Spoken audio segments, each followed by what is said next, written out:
Olá, eu sou Haroldo da Âncora e bem-vindo ao Fala aí, Mestre, o podcast que é iniciativa do Âncora Group. Hoje eu estou com um especialista em trabalho em altura de uma empresa multinacional de primeiríssima linha. Tá? Ele, como ele fala lá, eu não vou nem falar nada, quem vai falar é ele. Daniel Caleone, muito obrigado por estar aqui com a gente. Eu sou especialista em proteção da MSA, especialista em proteção contra quedas. É uma honra estar aqui falando com você sobre esses temas tão importantes.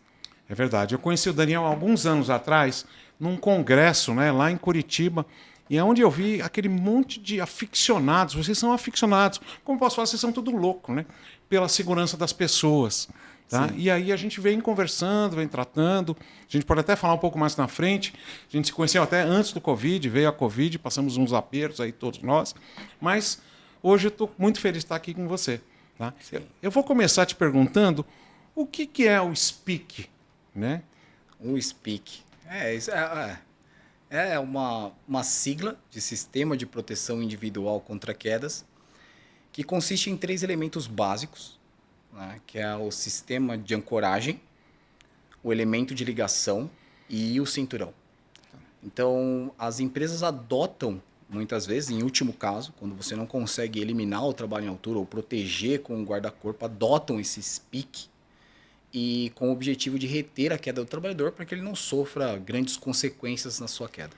Eu acho que eu fui muito detalhista. Aí eu vou te perguntar, Daniel, você é só SPIC? Não, você é todo o processo, né? Todo o projeto, não é isso? É isso aí. Na verdade, a MSA, o propósito da MSA é sempre que as pessoas possam voltar para suas casas com segurança. Então, toda vez que eu, como especialista, entro dentro de uma organização, eu gero a solução para proteger pessoas, independentemente de qual seja a solução. Então, eu sempre priorizo eliminação do trabalho em altura, proteção, muitas vezes, o SPIC em último caso, muitas vezes é necessário. Eu dimensiono adequadamente para que tudo funcione na retenção de queda. Tá, então você pode ter até uma situação, uma solução onde não é ter SPIC. Você vai gerar guarda-corpos ou sistemas que façam com que o profissional, o operador, o operário, aliás, esteja em segurança, né? Exatamente. É muito comum eu chegar dentro de uma organização, o cara me pedir, Daniel, eu quero um sistema de proteção contra quedas nessa região, onde eu tenho que fazer a manutenção no ar-condicionado. Eu simplesmente falo, não, o que você precisa é descer o ar-condicionado para baixo e fazer a manutenção sem precisar trabalhar em altura. Então eu gero uma solução de proteção, não necessariamente um SPIC. Olha só. Eu nunca imaginei dessa maneira, nunca enxerguei. Desce o problema em vez de subir até ele, né? Exatamente. Muitas vezes a empresa acaba gerando uma economia por conta da manutenção do ar-condicionado, fica mais barata. É verdade. Então, mas o objetivo nunca é economizar. O objetivo sempre é proteger vidas. Então, independentemente da solução proposta, a gente sempre recomenda o melhor para as pessoas. Sim. Então, você já tinha até começado, eu já comecei muito direto com você, mas eu gostaria de saber de novo quais são os componentes desse. Porque você falou que existe a parte de ancoragem, que é até onde a gente entra, né? Que é aquela interface entre o material de base e os seus equipamentos, né? E depois vem mais coisas, não é isso? Sim, sim. Na verdade, são 3 elementos básicos, na verdade, mas dentro deles existem inúmeras opções, vamos dizer assim. Então, o sistema de ancoragem é o mais complexo de todos. Né? Então, vamos dizer que você tem tipos de dispositivos de ancoragem, por exemplo. Então, o sistema de ancoragem ele pode ser diretamente na estrutura, ou seja, eu posso pegar o meu elemento de ligação e fixar diretamente numa estrutura existente. O ponto é que essa estrutura tem que resistir aos esforços de retenção de queda. Isso é importante. Sim. Mas pode ser um dispositivo de ancoragem, por exemplo, uma linha de vida. A MSA tem linhas de vida de alta performance. E essas linhas de vida são dispositivos de ancoragem e devem atender os requisitos da NBR 16325, normativa. Porém, ela é fixada em uma estrutura. Sim. Então, você concorda comigo? Por mais que eu tenha um equipamento de alta performance tecnológica que vai garantir uma zona livre de queda adequada para o trabalhador, não vá promover uma carga muito alta que possa promover o colapso estrutural, a estrutura e as fixações devem resistir aos esforços. Então, tudo isso, dispositivo de ancoragem que atende o item normativo, a NR35 no anexo 12 exige que o sistema, aí contempla tanto o dispositivo quanto a estrutura, resista aos esforços. Então, não adianta eu colocar uma linha de vida de alta performance numa estrutura que não foi muito bem calculada e o colapso acabe acontecendo. Então, as fixações são importantes. É verdade. Eu cheguei a ver algumas situações. Quando pessoal do seu segmento chega e pergunta para nós qual é o fixador que eles devem usar, a gente sempre fala sobre, me fala como que é a sua base. Né? Sim. Porque a gente está cansado de ver aí imagens de coisas que fixação feita com chumbadores químicos de primeira linha que a Âncora tem, mas em tijolo. Sim. Não estava com a base correta. Ou então, nós temos até fixações para chapas também. E às vezes não é uma chapa que a gente estava imaginando, não era um aço, não tinha uma espessura, era uma chapinha de alumínio que estava cobrindo o elemento real de onde você ia instalar. Sim. Então você tem essas dificuldades mesmo. Demais. Na verdade, o que eu vejo hoje no mercado brasileiro, e isso é entristecedor, as pessoas acreditam que o produto e a norma vão resolver todos os problemas. Quando, na verdade, você tem uma interface no meio, que é o ser humano, capaz de dimensionar adequadamente e fazer as instalações corretas. Esse é um problema. Então, você tem não só o dimensionamento da fixação, que é muito importante, e o substrato. Sim. Então, eu tenho que saber onde eu estou instalando. Né? Por exemplo, o FCK desse concreto eu tenho que saber para eu dimensionar a profundidade. E uma pergunta que eu acrescentaria no que você me comentou é, qual é a carga? Preciso saber o substrato, eu preciso saber qual é a carga aplicada para dimensionar o fixador correto.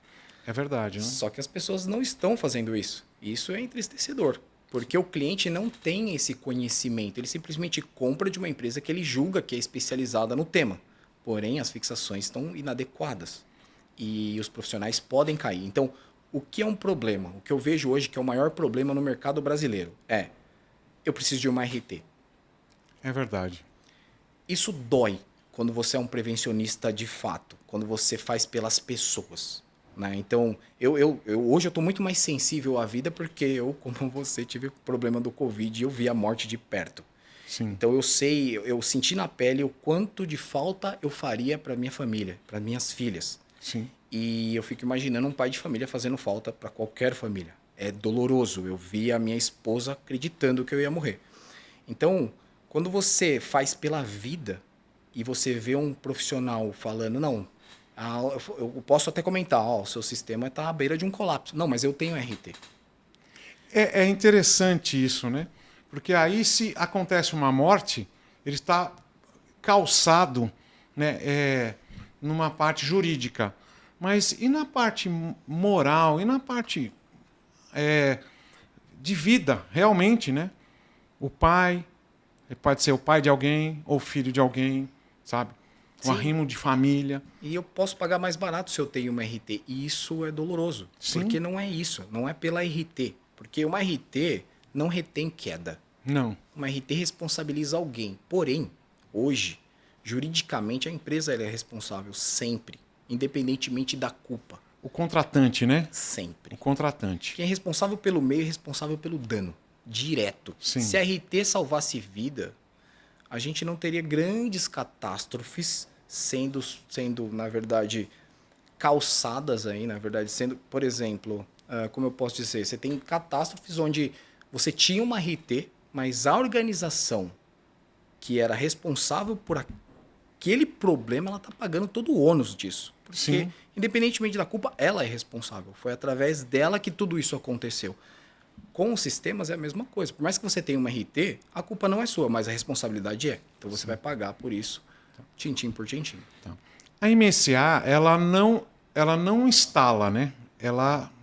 Vamos dizer, o Daniel vai lá, você gera um sistema. Você fala assim, você vê a dor do cliente, vamos falar assim, e vai achar o que ele vai fazer. E aí, normalmente, isso vem através de distribuidores de vocês? Ou como é que funciona a cadeia da MSA nesse caso? Assim, tudo que é comercializado na MSA é comercializado através da nossa rede de distribuição. Tá. E por exemplo, então eu chego, um consultor nosso, um vendedor MSA, é chamado dentro de uma organização geralmente porque o cliente tem um problema que ele precisa ser resolvido. Até um determinado complexidade técnica, o nosso consultor ele tem a capacidade de resolver. Se tiver algo mais complexo, entra o especialista, onde o especialista faz o dimensionamento e a promoção da solução. Entendi. A gente dimensiona as soluções, né? Qual equipamento MSA seria o mais adequado para aquela estrutura, consequentemente, né? Pela transmissão de carga e zona livre de queda, por exemplo. Sim. Só que isso tem que ser fixado na estrutura do cliente e tudo tem que resistir. Então, alguém tem que recalcular a estrutura e alguém tem que projetar alguma peça de interface para a interação direta entre o sistema, dispositivos de ancoragem certificados e a estrutura. E quem faz isso são os nossos parceiros integradores. Então, a MSA tem uma rede de integradores espalhadas pelo Brasil que faz a fixação entre os dispositivos e as estruturas do cliente. É o PLH? O PLH está nessas empresas de vocês. Exatamente. Então lá você tem um profissional legalmente habilitado responsável por essa estrutura. Que era o PLH, né? É um profissional legalmente habilitado, né? Isso. Que, na minha visão, é um cara, é um profissional que tem um conhecimento para análises estruturais, para recálculo estrutural, para um bom dimensionamento. Um engenheiro civil, mecânico, naval ou aeronáutico, na minha concepção, de acordo com o Confea, tem essa capacidade. Tá. Técnicos podem fazer isso também? Cara, eu não sei te dizer. Aí é minha opinião. Eu confiaria nesse tipo de profissional porque eu conheço a base teórica deles. Entendi. Um técnico teria que fazer uma avaliação mais profunda. Também vocês têm a sua rede já, né? Você tem a sua rede de distribuidores que são os autorizados de vocês. Exato. Nossos integradores autorizados, a gente faz uma avaliação prévia em relação à sua capacidade. Porque independentemente, se um sistema colapsa por conta de um colapso estrutural, de fato, não foi a tecnologia que deu problema. Sim. Porém, a falha no recálculo estrutural vai promover o produto MSA no chão. E é isso que a MSA não quer. Sim. A MSA tem propósito. Então, o objetivo é salvar vidas. Então, a gente cuida para que toda a cadeia seja muito bem cuidada, vamos dizer assim, para que o colapso não aconteça. Sim. A gente está participando junto da nova norma, não é isso? Uhum. E aí o pessoal fala muito sobre isso. E tem uma situação bem interessante. Quando é prédio novo, obra nova, é tudo muito fácil. Uhum. E ali, hoje você tem essas documentações. Aí quando você vai fazer um sistema contra quedas num prédio antigo, e aí você tem que descobrir o concreto ou o aço, ou o que seja. E aí realmente vai um trabalho muito mais forte em cima disso, né? Sim, e eu acho que quando você tem propósito, você não falha. Tá. Então, você mirou na coisa certa. Qual é o objetivo? É salvar vidas. Sim. Porque uma coisa que assim, também me incomoda é o cara colocar nas letras miúdas no projeto que a estrutura é responsabilidade do cliente. Sim. Isso não vai salvar a vida, porque o cliente não vai ver isso. Então, o que deveria ser feito? Uma análise, de fato. Ou com esclerômetro, para calcular a dureza desse concreto, ou tira um testemunho, não sei. Porque quando você tem propósito salvar a vida, você vai criar um meio de fazer aquilo acontecer. Sim. E não esses testes malucos que a gente vê por aí. Eu tenho uma situação uma vez que o cliente pediu um instalador. Eu não sei qual é o concreto. Qual é o chumbador que você me indica? Eu falei, faz assim, fulano. Por favor, pega uma peça metálica e dá a volta no pilar. Tá? Porque é uma responsabilidade muito grande. Como você falou, quando você está trabalhando com altura, você está trabalhando com vida. E é uma responsabilidade muito grande. Então Exatamente. A gente até perde o pedido, mas não perde a nossa idoneidade como a gente tem que trabalhar, né? Exato. Se você não tem capacidade técnica para fazer, outra pessoa tem. Como eu disse, existem meios de fazer isso. Uhum. Existem meios hoje adequados para fazer. E então que você não faça, mas que outra pessoa faça. O que a gente tem que parar de fazer, eu acho que isso é um recado para todo o mercado nacional. Fazer o que a gente não sabe. Porque eu ouvi falar, porque eu ouvi dizer, tá todo mundo fazendo assim, eu fiz a vida inteira e nunca deu errado. Eu tô vendo muito isso. E você vê que são projetos à beira do colapso, na iminência de um colapso. Então, isso é um problema. Eu vejo um padrão em todo o mercado nacional que estão promovendo aí possíveis acidentes graves e fatais. Dá até para brincar, falar que o Brasil é muito religioso, né? Porque muita coisa é só por Deus mesmo, né? Não tem, não é verdade? Recentemente soltou um vídeo de estavam dando um treinamento de tipo não era nem rapel, era o tirolesa. E o cabo quebrou. Isso saiu em todos os... existia um instrutor fazendo aquilo, né? Uhum. E realmente o rapaz que estava descendo a tirolesa não era pequeno. Isso era uma brincadeira nossa antes do Covid. Você lembra que eu falava que eu nunca ia participar de nenhum teste de vocês porque eu tinha mais de 100 quilos. Sim. Tá? Mas eu sei que quando a gente fala em 100 quilos, a gente está aumentando muito a segurança. E isso aí a gente queria até entrar na norma depois para saber o que você está achando dessa confecção da norma, que está demorando bastante, porque ela é muito séria, né? Sim, sim, sim. Essa parte dos 100 quilos, assim, não importa a carga, né? Importa a qualidade do dimensionamento. Sim. Então, por exemplo, o MSA tem cintos fora do Brasil até 186 quilos. O cinto é até 140. Os sistemas vão até 140 quilos. Então, desde que bem dimensionado, a carga é o menor dos problemas. O erro está na falha ao dimensionar, né? Ao projetar o sistema. Eu ouvi falar, inclusive, que você tem algumas situações, se a pessoa pesa menos, vamos dizer, ele pesa 70 quilos, tem que ter um dimensionamento diferente também. Porque o risco é muito grande, né? A gente trabalha para 100 quilos e a pessoa tem 65 quilos. Então, se ele tiver... Aí você vai me falar depois das quedas e tudo mais, dos fatores, que é um risco muito grande quando a pessoa é muito leve também, não é isso? Na verdade, as pessoas acabam acreditando que uma pessoa mais pesada vai promover o colapso do cinturão. Negativo. Um cinturão suporta 2.000 quilos. Sim. Uma pessoa morre antes com uma carga muito menor.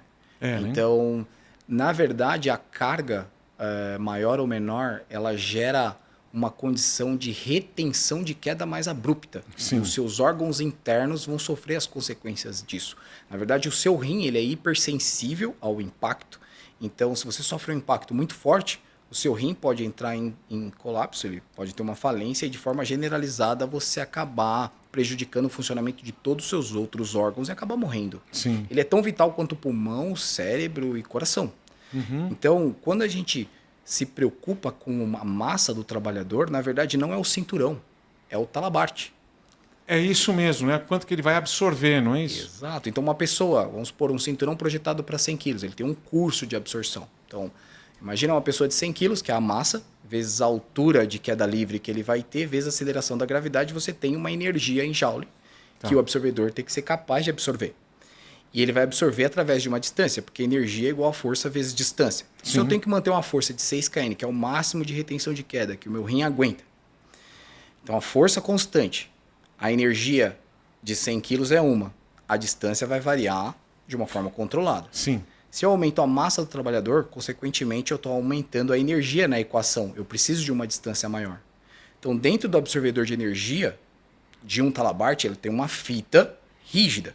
Então, imagina que o trabalhador vem caindo, o absorvedor vem abrindo, só que ele foi projetado para 100 kg, só que o cara tem 140. Ele vai precisar de mais distância. Sim. Só que essa distância não existe dentro do absorvedor. Ele vai impactar na fita final, a carga de 6 kN vai subir para 1.200, 3.000, vai impactar, o rim dele vai sofrer essa consequência, ele pode acabar morrendo. Então, cargas maiores precisam de maiores distâncias, maior zona livre de queda. Então, se não foi projetado para isso, o problema está no impacto. Quando a gente trata de pessoas menores, é pior ainda. Sim, eu imagino, né? Porque, vamos lá... O talabarte não abre, vamos falar assim. É um exemplo, imagina o impacto. Um amigo meu me dá um exemplo muito bom, o Emanuel, que é um outro especialista da MSA, ele fala, imagina você, um cara de 140 quilos batendo contra uma parede de isopor. Você vai destruir a parede de isopor e vai ter uma absorção interessante. Sim. Agora imagina a mesma parede sendo batida por um cara de 60 quilos. Ele vai bater e vai voltar. Vai ser um impacto muito mais abrupto. É o mesmo efeito. Então, imagina que um cara pesadão vai abrir muito o absorvedor de energia. Então vai ser o quê? Um elástico. Para ele vai ser uma coisa bem macia. Bem suave, né? Assim. Para um cara de 60 quilos vai ser uma retenção muito abrupta. Ou seja, a variação de velocidade dele até zero vai ser em um percurso muito pequeno. A gente está falando de um impacto, na verdade, uma desaceleração abrupta. Na verdade, a norma é até um equívoco ela falar em 6 kN. Ela deveria falar em 6G. Então, uma pessoa mais leve está sofrendo uma desaceleração perto de 10 ou 12G. Então, e é isso que te mata. Não é nem a força, é a desaceleração. Então, esse sistema, o talabarte teria que ser que nem um sapato. Tem que ser na medida da pessoa. Exatamente. Ou, pelo menos, existem tecnologia sendo desenvolvida hoje de absorvedores progressivos. É aquele que vai se adaptar à massa da pessoa. Então, se o cara é mais leve, ele vai abrir com mais facilidade. São aqueles mecânicos, né? Os mecânicos já têm isso, mas existem algumas tecnologias em têxtil que estão indo nessa direção. Tá. Olha só, isso que você tem que me explicar realmente para a gente conhecer, para os nossos clientes também, nossos usuários conhecerem. Sim, de fato. Porque eu vou te fazer aquela pergunta que todo mundo faz. Existe um teste do ponto de ancoragem, né? E existe Isso é até uma coisa que na norma é uma briga grande. Toda vez que começa essa conversa, eu vou fazer outra coisa, porque realmente o povo se degladia. Sério? Sim. Faz tempo que eu não participo de algumas Não, reuniões. mas é muito interessante. Isso é uma brincadeira. É brincadeira, mas existe aquela coisa que eu estava comentando com você. Tem gente que prefere uma cerveja, tem gente que prefere outra. Certo. Tem gente que fala que um ponto de ancoragem tem que aguentar 6 kN e tem gente que fala que tem que aguentar 15. Ok. Tá? Eu imagino, vamos dizer, se fosse um ponto só, aquele que você tem aquele seu ponto de ancoragem, que inclusive vocês devem ter também, né? Aquele que é onde a pessoa só vai, ela ali, ela se prende. Hã? Ponto individual de ancoragem. Isso, um ponto individual. E ele vai lá, se fixa, né? Mas a gente já sabe uma coisa, né? Que o nosso talabarte tem que aguentar 6 kN, né? A carga, na verdade, tem que promover de carga 6 kN no trabalhador. Sim. E a força de reação igual ao contrário no ponto, 6 kN também. Sim, então estaria certo, né? Então existem... Mais ou menos. Mais ou menos. Então pode falar. Eu quero mas que você conclua fale. a pergunta. Não, então... E Dos aí você tem o 1.500, pessoal do dos 1.500, né? Tudo bem. Eu sei que com 1.500 a gente está muito seguro, porque se a gente Sim. tiver com o talabarte certo, com o seu peso... O talabarte para o seu peso, né? Vamos falar assim. O conjunto para o seu peso.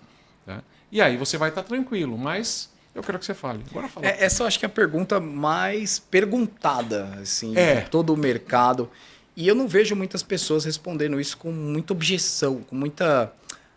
concluindo de fato. Isso é um problema. Eu acho que eu vou tentar desmistificar. É que eu não sou muito bom para explicar, mas vou tentar explicar de uma forma simples. A NR35 ela é muito direta. Isso, da NR35 fala em 15, né? 1.500, né? Na verdade, não. Ela Não? fala que tem que suportar aos esforços que serão submetidos. Ponto. Tá. Eu acho que para mim a NR35, os legisladores foram, na verdade, muito felizes nisso. Porque, de fato, eu tenho sistemas de ancoragem na MSA que promovem 18 kN na estrutura. Então, os 1.500 já saiu fora.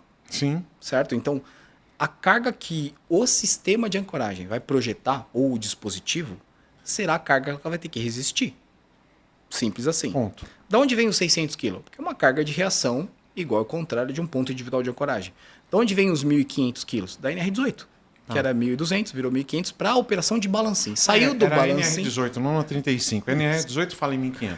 E às vezes eu participo de discussões até com clientes. O cara fala, não, a norma fala que tem que resistir a 1.500. Eu, que norma? Ah, tem uma norma que ele pega o item da norma isolado e fala, aqui, ó, tá escrito aqui. Não, que norma? NR18, peraí, você viu qual esse é um sub-item. Você viu o item real que fala de sistema de operação de balancim? Então, se não é balancim, não tá na vertical, não é 1.500. E eu vejo muito isso. Então, às vezes o cliente fala, aqui na minha empresa tem que ser 22 porque atende a OSHA. Tá.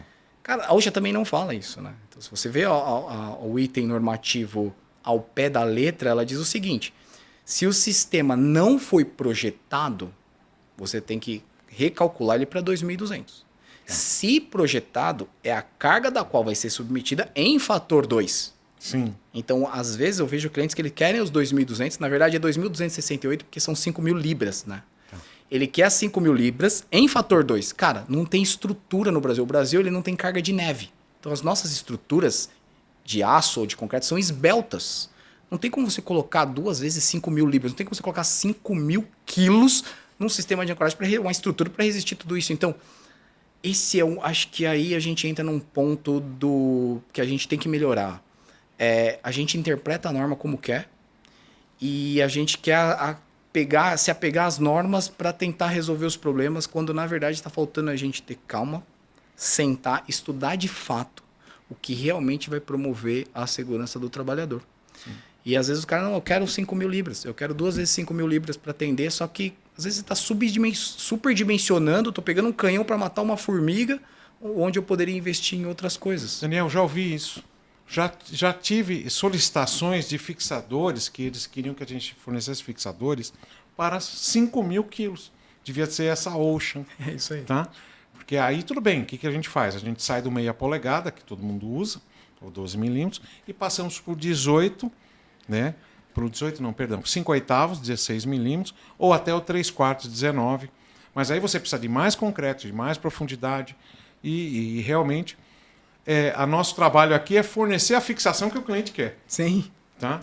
Mas a gente tem essa curiosidade de saber para conseguir entender melhor o negócio do nosso cliente também. Sim, e a solicitação de coisas sem sentido. Tipo, por que eu quero isso? Porque sim, ou porque eu ouvi falar, ou porque tá na norma, mas leu a norma. Sim. Às vezes eu vejo o cliente me pediu testes em fixações em aço. Eu não quero testar. Por quê? Porque a norma pede. A norma não pede teste. Quer dizer, é uma fixação, um olhar fixo numa estrutura metálica com parafusos e porcas. E um teste de 2.200 quilos. Tá. Destrutivo, inclusive. Eu falo, não, pera, calma, vamos sentar, vamos voltar. Por que a gente está fazendo isso? As pessoas não perguntam por que estão fazendo. Sim. Simplesmente fazem. Porque um consultor veio aqui e me disse. E esse é o meu cuidado como especialista. Né? Então, eu sou especialista porque a MSA me contratou como especialista. É minha função, mas não é que eu sou especialista, eu sou curioso. Na verdade, eu detesto não saber. É só isso, na verdade. E quando alguém me fala alguma coisa, eu falo, tá, mas aonde está escrito? Por quê? Quais são as razões físicas para isso? Então, a minha curiosidade me traz conhecimento e aí eu consigo ajudar os clientes a promover a solução correta. Esse é o meu caso. Mas as pessoas estão muito nessa. Eu ouvi dizer, um consultor veio aqui e falou que tem que ser assim, ou é um padrão americano que descer o goela abaixo. Tá, mas o padrão americano pode estar errado. Né? Então, não é por isso que eles... Você falou do 2.200, uma coisa interessante, voltando. No olhar, barras de 0,5 polegada em aço inox. Tá? O aço inox de 0,5 polegada ele começa a perder propriedades mecânicas a partir de 2.200. Então funciona assim. Se você tracionar lá, eu tive uma vez um usuário que fala, não, eu vou lá e ponho 2.500. Eu falei, você está esticando a sua barra.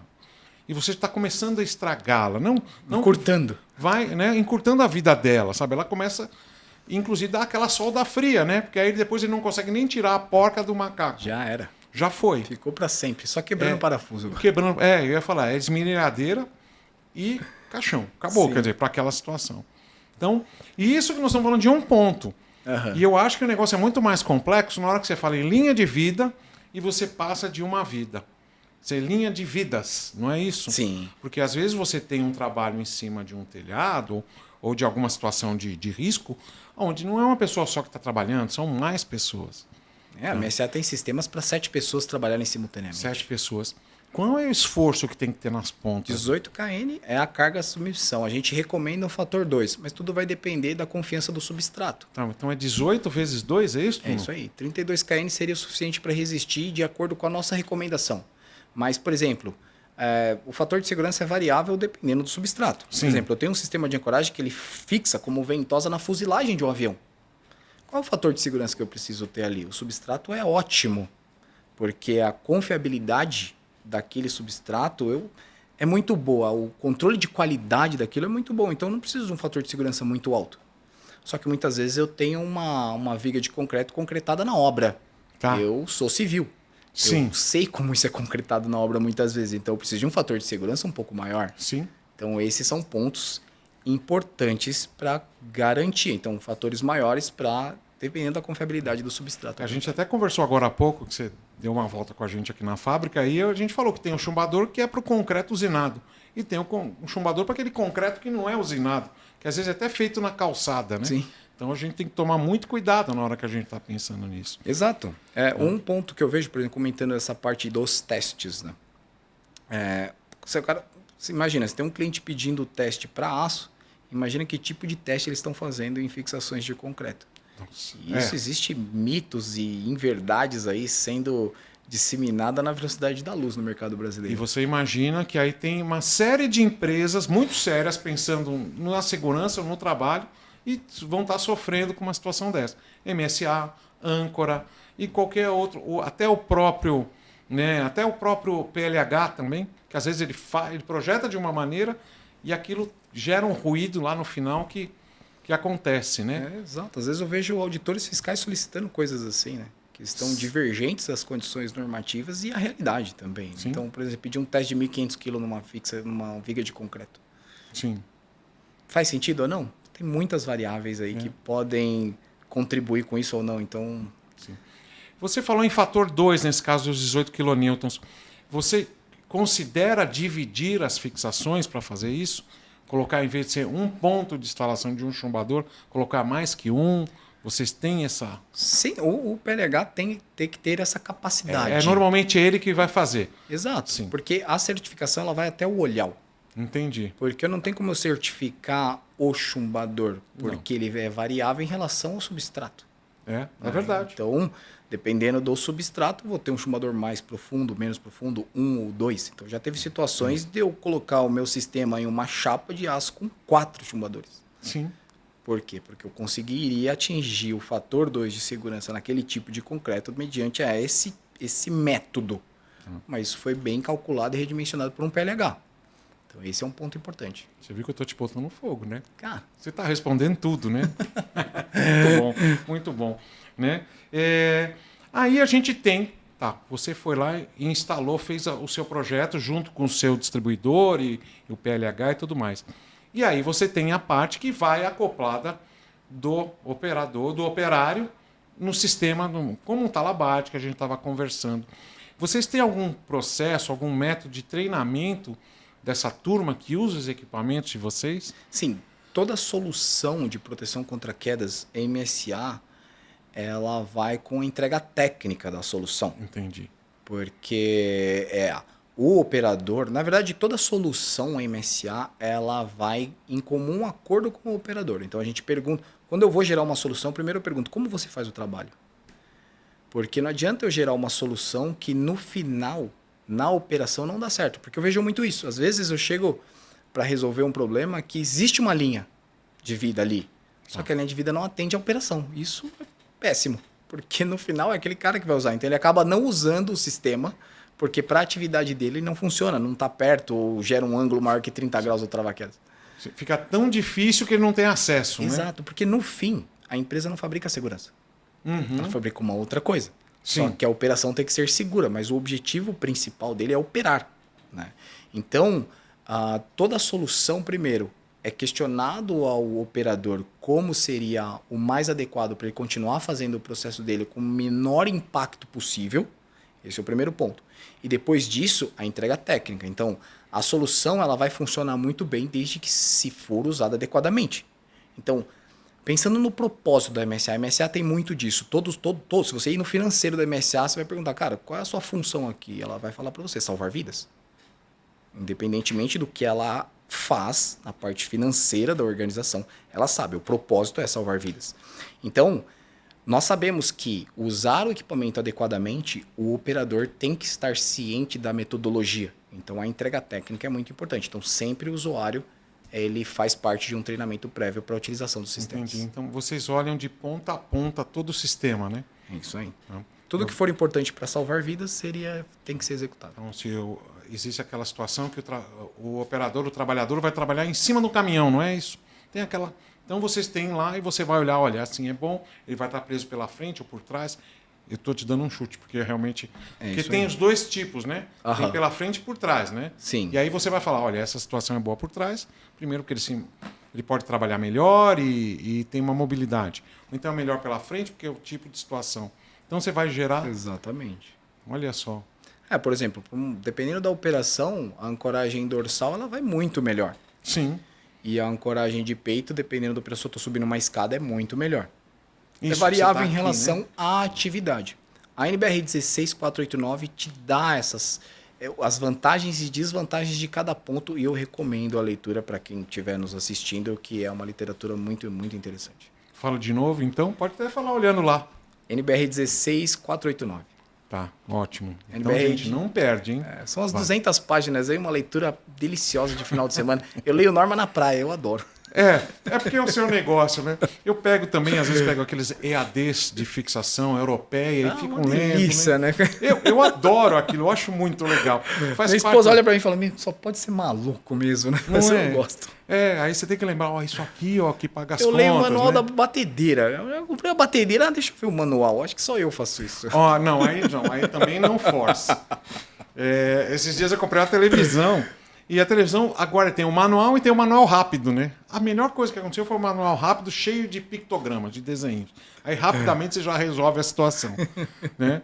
Mas realmente eu sempre falo para os nossos clientes, olha, vai usar um fixador? Olha tudo, veja no site, vê no YouTube, que a gente tem em todo lugar para a pessoa fazer o melhor. Se tiver ainda dúvida, conversa com a gente. Sim. Né? Porque é vida, né? E você falou, né? A sua empresa é de Safety Company. Quer dizer, a empresa, a companhia de segurança, né? É isso aí. E a gente chama aqui, a gente fala que a âncora é muito mais que fixação. Porque a gente não está vendendo só o fixador. A gente está vendendo a tranquilidade, a segurança e tudo mais também, né? São soluções. São soluções. É isso. Tá? A MSA tem uma história muito bonita, não sei se você conhece. Não conheço. Cara, a MSA, na verdade, ela foi fundada por conta, na verdade, de... Assim, uma tragédia aconteceu em 1914, onde mais de 80 mineiros foram mortos por conta de uma explosão em uma mina. E na época eles iluminavam a mina com aquelas lamparinas a gás, sabe? Tá. E isso por conta de gases, né, inerentes à atividade, acho que o metano acabou promovendo essa explosão. E aí, 2 engenheiros de mineração, né, que são os fundadores da MSA, resolveram dedicar as suas vidas a promover soluções para proteger essas pessoas. E aí, junto com Thomas Edison, Sim. Então a empresa é novinha, né? Bem nova, né? Exatamente. Eles costumam dizer que, brincando, que o Thomas Edison foi o primeiro engenheiro de produto da MSA. Tá. Desenvolveram uma lâmpada relativamente intrinsecamente segura para a época. E isso reduziu em mais de 70% as explosões em Minas. Sim. E em um relato do Thomas Edison, ele diz que essa foi a invenção dele que mais deu orgulho para ele. E desde então, esses dois engenheiros de mineração fundaram a MSA e aí fizeram uma empresa que promovesse, desenvolvesse tecnologias para proteger vidas. Então, o The Safety Company vem disso, a MSA vive isso. Na verdade, a MSA só tem esse segmento para trabalhar. Então, é uma empresa extremamente focada em segurança das pessoas. Ela também consegue enxergar não, sentir gases diferentes? Tem esses equipamentos também? Sim, né? Na verdade, Os a MSA detectores? tem uma linha de detectores, na verdade, de gás para ambientes que possam ser possivelmente explosivos, né? Sim. Então, a parte de espaço confinado, eu acho que hoje o equipamento que mais tem no mercado são equipamentos MSA. Olha só. Né? Eu lembro de filmes que a gente vê que quando tinha aqueles problemas, o pessoal vendia passarinho, não era? Na gaiola, Sim. né? Porque o passarinho era o que ia acontecer. Morria primeiro o passarinho, depois o ser humano. Mais sensível, né? É mais sensível. Ao gás, Tá. ele acabava morrendo, o pessoal... Então fala da MSA um pouquinho, até a gente volta, mas... então, tem a parte de altura, todos os capacetes dos nossos profissionais aqui são MSA, na âncora. Uhum. Tá? O pessoal dos engenheiros de campo, até o meu também, porque a gente vai para campo também. E tem mais uma série de coisas, né? Assim, a MSA tem uma linha de proteção contra quedas, né? Crescendo bastante. Hoje a gente teve esses dias a gente teve a feliz notícia que a gente está em segundo lugar no Top of Mind de proteção contra quedas. Então é a empresa mais lembrada, a segunda empresa mais lembrada em proteção contra quedas. Olha só. Isso é uma evolução bastante grande que a gente vem trabalhando. Pelo 29º ano consecutivo, é a empresa mais lembrada na parte de capacetes de segurança. Então, é líder aí disparada no mercado. Você sabe porque tem uma situação, eu lembro quando a gente fez desenvolvimento de usar o capacete MSA no passado, foi porque a gente queria associar a nossa marca, a marca Âncora, a grandes marcas também. Como a gente tem parceria com o WD-40, e a gente anda com o capacete e não tira o adesivo da MSA. Por quê? Porque é uma empresa que está andando com outras que são tops, né? Essa é a ideia. Quando a gente entra numa organização e eles estão usando capacetes MSA, a gente sabe que é uma empresa que valoriza a vida, que tem a segurança como valor, porque é o melhor capacete, consequentemente, é o maior valor que a empresa pode promover ao trabalhador, é proteger ele adequadamente. Né? Sim, a gente tem essa situação também, né? Isso aí. Tá? Vamos voltar aqui. Eu queria saber uma coisa. Muitas vezes, você já falou isso, que o contratante, às vezes, não conhece nada, né? É porque alguém falou, o bombeiro falou que ele tinha que ter um negócio lá em cima. Realmente acontece. Não é? É isso e aí. e já aconteceu comigo aqui. Olha, Haroldo, meu amigo, vem aqui, olha, eu pus esse cabo aqui. Você tem algum profissional que pode dar o bendito do documento? Tá? E aí, às vezes, eu falei, não, mas não, eu já estava fazendo os trabalhos na norma junto com vocês. E aí a gente vê que, olha, não é dessa maneira que você tem que trabalhar. O negócio você tem que achar alguém que entende do negócio. Uhum. Né? Então, eu queria saber de você qual é a dica que você dá para quem está assistindo a gente agora e precisa fazer um sistema contra quedas. Tá? O que ele tem que saber? Porque ele não vai ter que saber tudo, lógico. Ele não é um projetista, ele não é um fabricante, mas como ele deve procurar o melhor profissional e os produtos que ele tem que usar? Nossa, essa é bem difícil. É bem longa.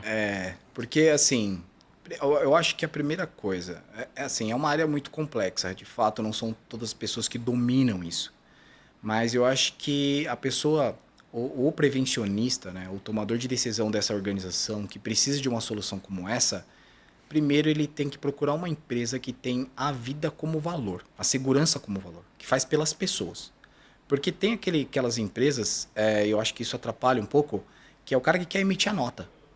Sim. Ele quer se proteger. Ele sabe que se ele não vender aquele produto ou aquele projeto, ele não está importando se aquilo vai funcionar ou não. Ele importa que ele precisa emitir uma nota porque ele tem que pagar ele tem que cumprir a folha de pagamento da empresa dele. Entendi. Que é pequena e está crescendo, mas ele está disposto a colocar outras vidas em risco e isso é um problema. Então, ele vai, assim, não é da minha especialidade construir sistemas de ancoragem, por exemplo. Então ele vai contratar uma empresa especializada nisso. Só que como ele não é especialista, como ele avalia essa empresa? E eu iria por esse caminho. Avalia por uma empresa que realmente valoriza a vida. Sim. Que aí você vai ter certeza que ele vai construir algo que vai proteger quem você quer proteger. Não simplesmente gerar uma RT. Uhum. Que responsabilidade sempre vai ter. Mas eu acho que eu iria nessa linha. Esse é o caminho mais primeiro, vamos dizer assim. Em segundo, é estudar, se debruçar sobre o tema, entender que pelo menos quando você fizer alguns questionamentos específicos, na verdade, estudar eu digo até assistir um podcast como esse. Tá. São perguntas importantes que você vai fazer para a organização e se o cara responder alguma coisa divergente disso, o cara falar, eu faço o teste de 1.500 kg em todos os meus pontos de ancoragem. Aí já dá 2, 3 passos para trás. Vamos ver, né? Vamos rever. Eu acho que não é aqui que eu preciso. As associações de classe podem ajudar? Existe, onde a gente se conheceu até. Sim. Eu acho que o cara que é associado a uma associação de classe, ele pode estar com uma preocupação maior, né? Ou não. Você diz como assim? Tipo a Animaseg. Uhum. É um instituto, é uma associação conceituada, né? Sim, que tem a vida como propósito também. Sim. Que faz pelas pessoas. Então, tudo que te aproximar disso vai te fazer tomar melhores decisões. Eu acho que é uma dica que eu dou para todas as pessoas. Não percam o fundamento. Né? Que eu vejo muito o prevencionista, o cara parece um advogado. Não, atendeu a norma, tá ok. Não. O propósito, o objetivo é salvar vidas. Né? Então, não é atender a norma. Não é ser o mais barato. Às vezes eu vejo muita solução. O cliente me pergunta, Daniel, eu não vou colocar linha fixa. Eu vou colocar linha temporária porque é mais barato. Não, você não entendeu nada. Uma linha temporária, ela só é interessante onde a temporária se aplica. E a linha fixa, ela é interessante onde a fixa se aplica. Ou seja, são produtos diferentes para condições diferentes de trabalho. A linha temporária ela não existe porque é mais barata. Ela existe porque é necessário. Sim. Você não vê um médico... Quando o médico receita uma solução, por exemplo, eu como especialista chego para gerar uma solução no cliente, eu não vou receitar o mais barato. Eu não me importo com o preço. Eu vou receitar o que funciona. Lógico, sempre o que é mais economicamente viável, porém, o mínimo para funcionar, para proteger vida. Se for uma linha fixa, vai ser fixa. Se for temporário, vai ser temporário. Então, às vezes, o médico, por exemplo, para receitar um remédio, ele não vai no mais barato. Ele vai no que funciona. E o prevencionista tem essa função de gerar soluções que funcionem, não a mais barata. Sim. Porque às vezes a mais barata, tudo bem, ela é mais barata, só que não funciona. Então não adianta. Ele não tem segunda chance, né? Exato. E por exemplo, quando a gente começou no nosso papo falando do Speak, é a última alternativa. Então quando você gera uma solução de sistema de proteção individual contra quedas, que é o Speak, a gente está falando de um sistema de ancoragem, um elemento de ligação no cinturão, é a última barreira entre a vida e a morte do cara. Porque você já tentou eliminar o trabalho em altura, não deu. Sim. Tentou gerar uma proteção, não deu. O último é esse, que não vai eliminar a queda. A queda vai existir. A única coisa que ele vai fazer é minimizar as consequências. Ele vai cair um pouco, mas não vai bater no chão. Não vai cair de 30, 40 metros de altura. Percebe que isso tem que ser infalível, porque é a última barreira. é o que separa a vida e a morte do trabalhador. Se o cara desenvolve um sistema de ancoragem na iminência de colapso, que eu vejo muito por aí, é só o cara cair que vai colapsar. O cara vai morrer por conta disso. Então, tem que ser muito bem dimensionado. A qualidade disso tem que ser ímpar. Então, é aí que eu acho que as pessoas acabam promovendo desvio. E aí é a falha no fundamento. Você parou de fazer pelas pessoas e começou a fazer para atender a norma, começou a fazer para atender seu diretor que quer redução de custos. Você está atendendo outras coisas que não a vida. E aí eu acho que a gente começa a ter problema. A gente vê muitas situações assim, em quase tudo na nossa vida, onde vem, não, eu preciso do mais barato. Tem que ser o mais barato. E é sempre o mais barato. E aí a coisa pode degringolar literalmente. Isso eu acho que é um dos empecilhos para você ter bons projetos, às vezes. Sim. Porque sempre tem uma pessoa que talvez faça mais barato. E isto é um problema, né? E cabe a nós uma reflexão muito, muito importante. Porque a empresa, a organização, ela não quer o mais barato. Ela quer o melhor custo-benefício. Sim. Não quer dizer que é o mais barato. O problema é que, às vezes, nós como pessoa, eu vejo muitos profissionais, assim, até de níveis altíssimos de hierárquicos de segurança, tentando promover algo do tipo, esse aqui é mais barato, por isso que é melhor, em relação a um projeto de segurança. Só que conversando com alguns diretores que eu tive acesso, e perguntei para ele, né, cara, mas o que te faz tomar a decisão? Ele falou, Daniel, o que salva a vida. Eles não estão querendo o mais barato. Só que ele quer que você embase tecnicamente, legalmente, por que ele está pagando a mais por aquilo. Sim. Então, às vezes, falta a capacidade do profissional prevencionista, gerador de solução, trazer um embasamento adequado para que esse cara, diretor, tome a decisão adequadamente. Porque se você chegar para ele com um projeto de 2,5 milhões e outro de 1.900.000, e ele não conhece nada sobre aquilo, ele não tem argumentos para tomar uma decisão de um projeto que funciona e outro que não funciona, porque às vezes o que ele tem na mesa dele é um projeto que não funciona, que custa R$900 mil, e um projeto que funciona de 2,5 milhões. Só que essa informação não chega para ele, chega 2 orçamentos. Lógico que eu vou optar por o mais barato, até eu. Porém, muitas soluções que não funcionam estão sendo implantadas por falta dessa base técnica para que ele possa avaliar adequadamente. Então, às vezes está aí. Eu ouvi recentemente de um líder de uma organização em relação à segurança do trabalho. Ele falou, Daniel, eu fui apresentar um projeto pro nosso diretor e ele falou, cara, essa é uma solução que vai promover uma grande economia em relação a custos direcionados à segurança do trabalho. E aí o diretor falou assim para ele, não, mas quem disse que a gente está olhando para o custo? A gente tem que fazer isso pelas pessoas. Então, olha o coração desse cara. Ele estava muito mais envolvido com as pessoas, como diretor, que a gente pensa o diretor só vê número, nada disso. O cara estava muito envolvido com a segurança em relação a proteger pessoas do que com uma possível economia. Então, às vezes, o prevencionista ele está muito mais vinculado à norma e economia do que o próprio diretor que está tomando a decisão, que está desembolsando o dinheiro. Então, acho que a gente tem que dar um passo para trás, né, ver os reais fundamentos do nosso trabalho, da nossa função como pessoas dentro de organização e, de fato, trabalhar pelas pessoas e não por economias ou outro tipo de... E envolve muitas coisas também, até a parte, vamos dizer assim, a parte, como a gente falou, a parte social, a parte psicológica também, você vai ser responsável por aquela vida. Sim. A empresa tem até o dinheiro para pagar tudo, mas eu sou responsável por aquela pessoa que não está mais ali. Né? Isso é uma situação. Caramba. E também, vamos pensar na parte até econômica das coisas também. A gente participou de uma obra de um grande shopping em São Paulo de reforma e uma pessoa caiu lá de cima.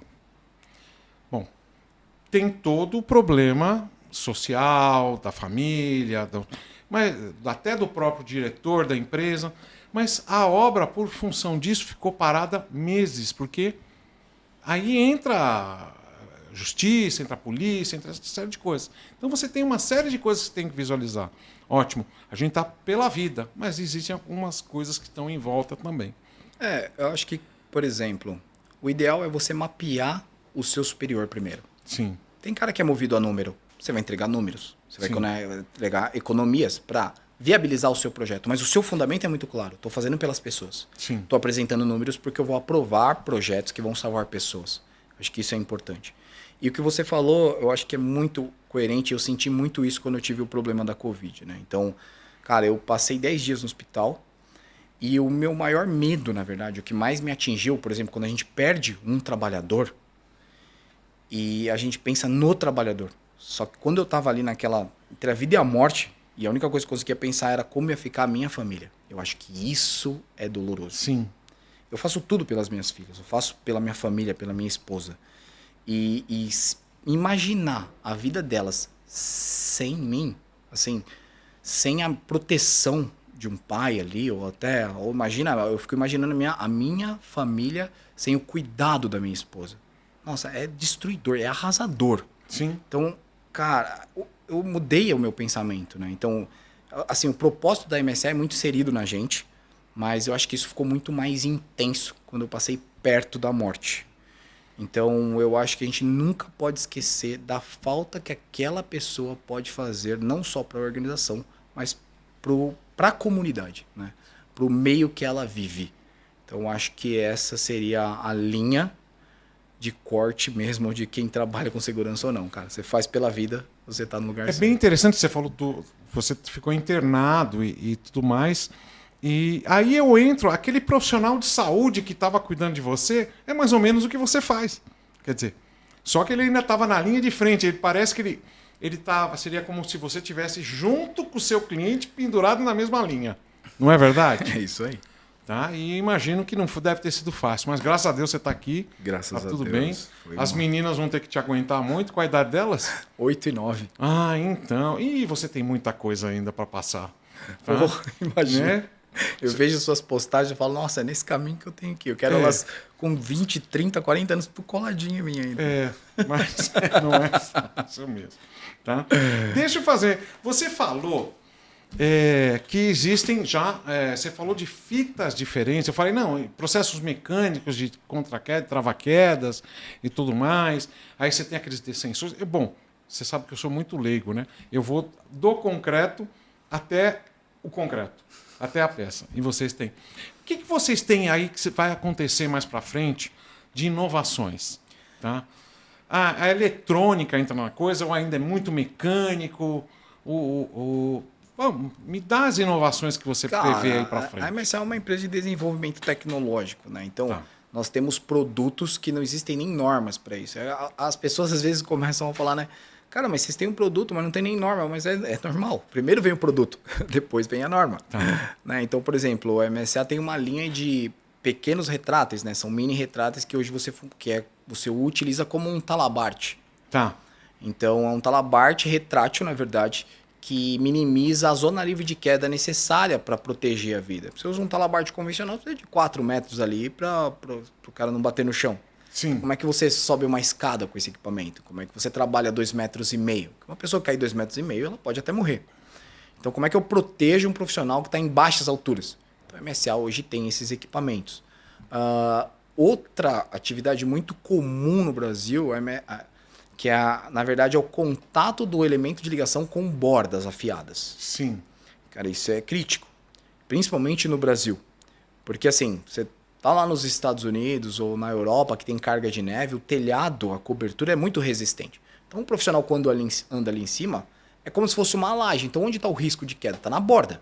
Sim. Porém, no Brasil, na Austrália, não tem carga de neve. Então, o cara anda num telhado que é muito fininho. Então, ele pode vazar a qualquer momento.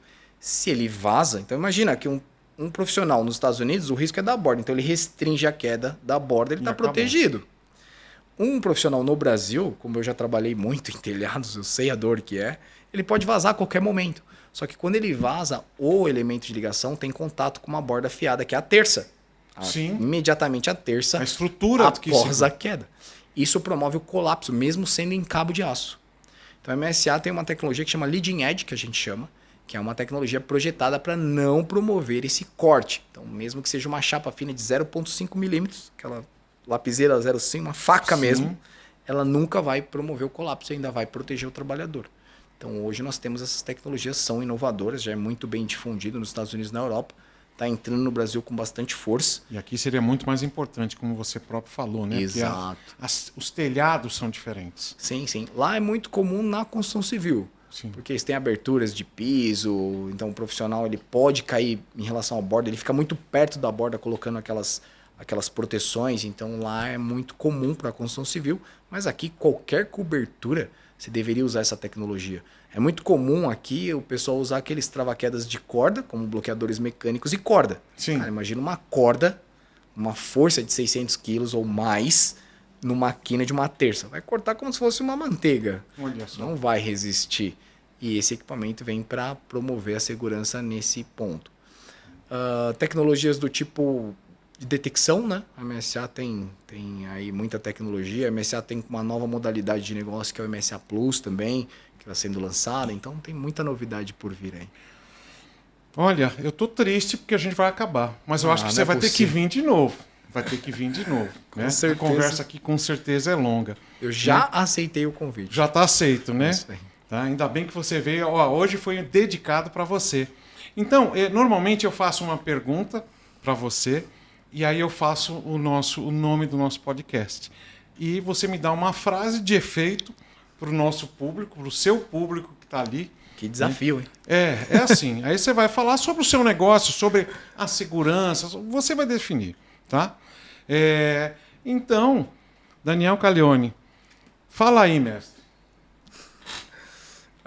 Cara, você pegou de surpresa. Peguei, lógico. Né? Eu falei que eu ia te derrubar. Você respondeu tudo até agora.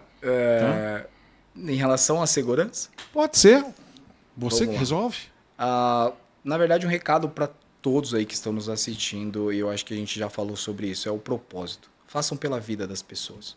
Porque, às vezes, a gente trabalhar esperando as 5 horas da tarde chegar, ou a gente trabalhar pensando no salário, ou a gente simplesmente trabalhar pensando num cargo, numa evolução, parar de trabalhar olhando para o nosso chefe. Eu acho que isso é terrível. Você faz pelo seu chefe. Não é pelo seu chefe que você faz, não é pelo seu líder. Põe na sua cabeça que você faz pelas pessoas que você está trabalhando. Não perca o fundamento do qual você foi formado e treinado jamais. Faça por aqueles que dependem do seu trabalho, da sua técnica. Estudem sobre o assunto.